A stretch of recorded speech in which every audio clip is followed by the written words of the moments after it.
So this next story is the ending of Samson's life. Let's find out what happens. Down with the temple of Dagon. Samson destroys the Philistine temple. So the granary at Gaza was dark inside, but that didn't matter to Samson. He couldn't see anyway. Samson was blind. Ever since Delilah had tricked the strongest man in Israel and the Philistines had punched out his eyes, Samson had been a slave. All day long he pushed against a heavy beam which was attached to a big millstone.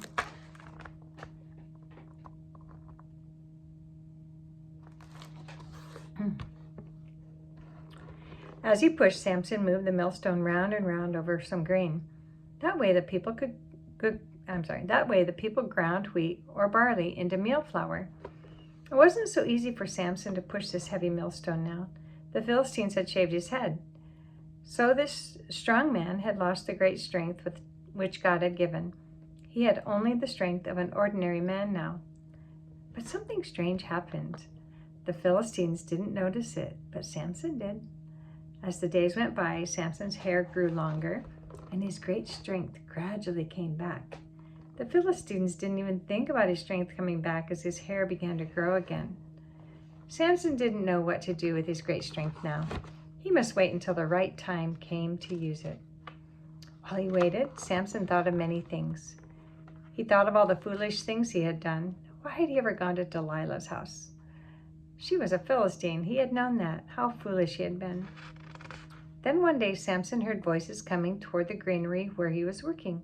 There were several voices, and they were talking about him. What could it be? "Samson," a voice called from the doorway.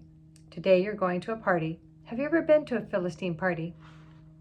The last Philistine party Samson had attended was his own wedding feast when he had married a Philistine woman. Samson thought of all the trouble the Philistines had caused him. These people were God's enemies. He was sure of that. Now he must go to one of their parties.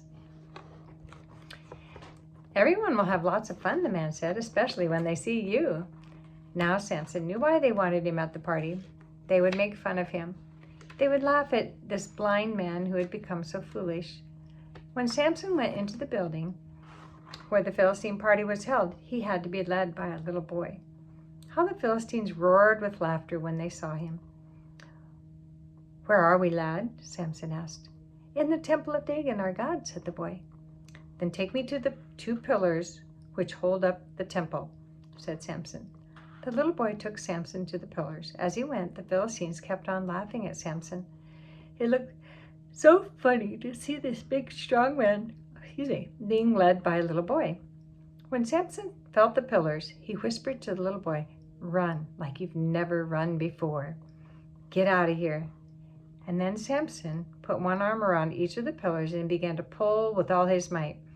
The Philistines laughed when they saw him. "Oh, look, he's trying to pull the pillars down," they shouted. But suddenly they had stopped laughing. All over the building, the people began to scream, "The temple, it's falling down!" And with a great crashing sound, the temple fell to the ground. The great stones fell on the people. So Samson and 3,000 of his Philistine enemies died that day in the temple of Dagon. The death of Samson is a very sad story, not because of the way he died, but because of the way he lived. If Samson had used his great strength for God, he could have been one of Israel's strongest leaders. But since he used his strength for himself, he will be remembered as a very foolish man. Here he is.